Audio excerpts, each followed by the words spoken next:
Hello, my name is Sarah Ecton. I'm a family nurse practitioner student, and this video is for educational purposes. This is my driver's license. Okay, we are now going to scan the room.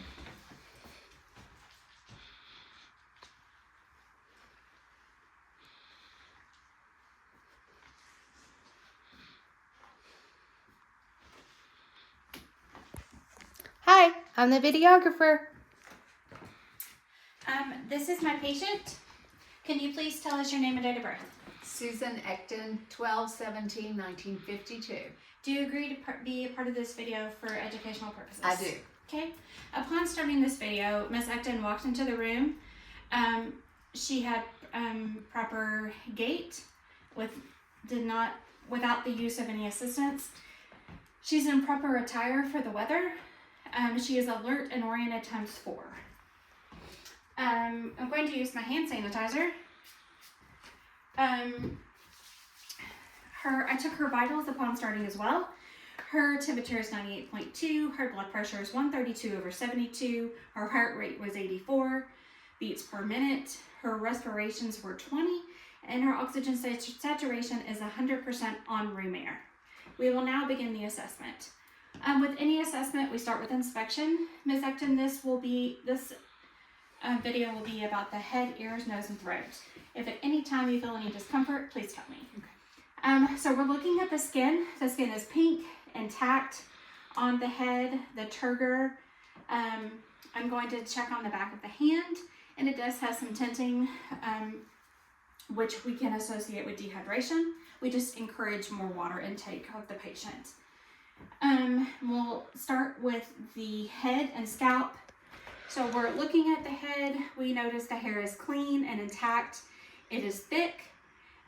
No signs of balding, and no signs of dandruff in the head. Upon palpation, we're feeling there are no lumps or bumps noted. When we feel towards the back on the occiput, no issues noted. We are now going to look at the front and into the face. We're going to assess cranial nerve number 5. Ms. Ecton, if you could close your eyes for me and then tell me if this is sharp or smooth. Smooth. Sharp. Okay. So you may open your eyes now. That cranial nerve is intact. Now we're going to do cranial nerve number 7. Close your eyes again for me and don't let me open. Okay. You can open your eyes. Can you puff out your cheeks? Can you purse your lips? And smile and show me your teeth. Okay. Cranial nerve number 7 is intact. Next, we're going to assess the TMJ joint. Ms. Ecton, if I could have you open and close your mouth twice. Good job. Do you feel any pain or tenderness when you do this? No. Upon assessment, I do not find any crepitus or popping during that. Next, I'm going to have Ms. Ecton cough. Thank you. I know that cranial nerve, that's part of cranial nerve 7 as well, and then have you swallow. Okay, thank you. Next, we will begin with the eye exam. So, Ms. Ecton, I'm going to be assessing cranial nerves 2, 3, 4, and 6. So, I'm going to have you look directly at me, and while I'm using a light, I'm going to be assessing your eyes. Her eyes are, upon inspection, I noticed that the eyelashes and the eyebrows are intact, no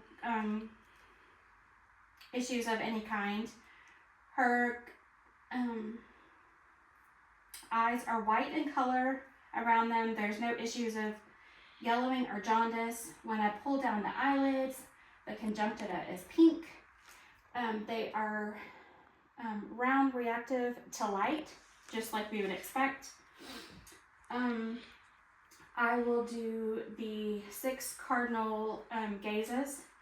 So I'm going to have you follow my finger, and and move your eyes as I move my finger.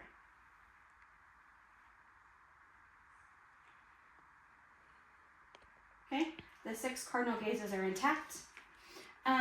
Next we are, I'm going to hold out fingers, and you tell me how many fingers I'm holding. 2, 2, 2. Okay. Her peripheral vision is intact. Next, I will use my ophthalmoscope and turn it to 0, and then adjust for the blurriness as I need to. So I'm going to tilt her head back and hold it up to my right eye and look at her right eye. The red reflex is intact. The psychological cup is intact. Her macula and fovea are intact. No foreign bodies noted. I am then switching to look, and both eyes are the same bilaterally. Next, we will perform the Snellen test using the Snellen chart. Ms. Ecton, if I could have you cover your right eye, and then read the last line on the chart you can see with your left eye. LTFPH. Okay, and then if you'll cover that left eye and then read with your right eye. EFTZ 0. Okay. So her right eye is 20/20 vision, and her left eye is 20/30 vision. One recommendation we can make is for Ms. Ecton to follow up with an eye exam. 20/20 and each eye is what we would expect to be normal. Next, we are going to look at the nose. So in the nose is symmetrical. It is pink, just matching the skin tone. Nares are intact. They're oval, no drainage noted. We are going to look on the inside of the nose. I'm going to tilt the head back. Nares are intact. Mucosa is light pink in color. No foreign bodies noted. And the bony prominences are midline, and the septum is also midline, and no infection is noted either. Next, we will inspect the ears. So by inspection on the outside, we notice ears are pink and midline along with the face. No drainage noted on either right or left ear. We do notice that Ms. Ecton is wearing hearing aids. Ms. Ecton, I'm going to pull up on the pinna. Do you notice any pain on the right? Or on the opposite ear? No. Okay. I'm now going to look in the ear. I'm going to pull up and back on the pinna for an adult. I'm going to look inside. It is pearly gray in color. Bony prominences are intact, and the drum is also intact, the membrane. On the opposite ear, pulling up and back on the pinna, it is pearly gray in color. The membrane is intact, and bony prominences are intact. With the ears, we are going to do 3 different tests to test for other cranial nerves. One first will be the whisper test. If you could cover the right ear for me, Ms. Ecton. I'm going to whisper words into your ear, and you tell me what you hear. Baseball, apple. And cover the opposite ear.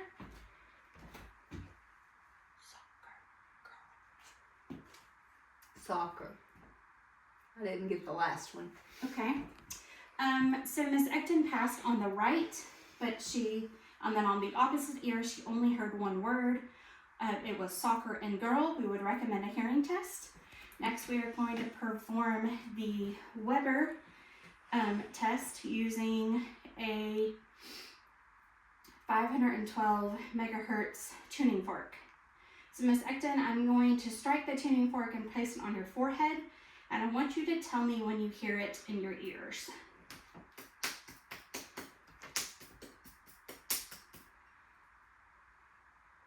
I don't hear it. Okay. So Miss Ecton does not hear the tuning fork in either ear. That is abnormal, but we will just recommend that she follow with her audiologist. Next, we're going to perform the rhyme test.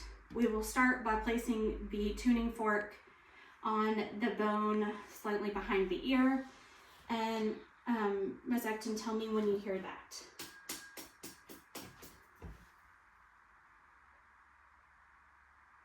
I don't hear that. Do you hear this when it's next to your ear? No. Okay. We will perform it on the opposite side. I hear that one. I hear that one a lot Okay. stronger. So for Miss Ecton, the right ear is stronger than the left ear, and her air conduction is stronger than her bone conduction. On the right ear, that is a normal finding. Air conduction would be stronger than bone conduction. Also, I am going to have you do a smell test. Are you having any issues with your nose? No. Okay. To check for patency in your nose, if you'll hold one side and include the other, and you take a breath, okay? And then do the opposite side, okay? And then close your eyes and tell me what you smell. Vanilla. Okay, that is correct. Next I will do your, check your lymph nodes. So we're gonna start with the occipital in the back of the head, moving forward and doing pre-auricular in front of the ears, post-auricular behind the ears, submental, and then submandibular. I do notice submental and submandibular that the lymph nodes are larger. They should be pea size, and Miss Ecton's are quarter in size. Moving down, assessing the trachea. I do feel the cartilage and I'm able to displace it normally. Miss Ecton, if you could swallow for me. Okay. I noticed that the trachea is normal in size. It does not have any goiters. I am then moving down for, if you'll turn to the right to try to feel for deep cervical. You can sometimes feel it. I cannot in Miss Ecton, which is also a normal finding. If you'll turn back to the middle, and then moving down to her collarbone, to the subclavicular and infraclavicular. Those are pea size and normal. It is just the submental and submandibular that are larger in size. I do feel for pulses and the temporal pulses. I'm doing one side and the other, and they are 2+ bilaterally, a normal finding. I'm checking her carotid pulse, 2+ bilaterally on each side. And then along the thyroid, I will check for a bruit.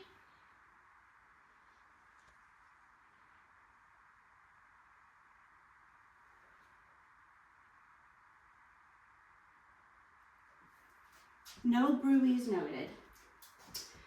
Thank you. And that concludes this video.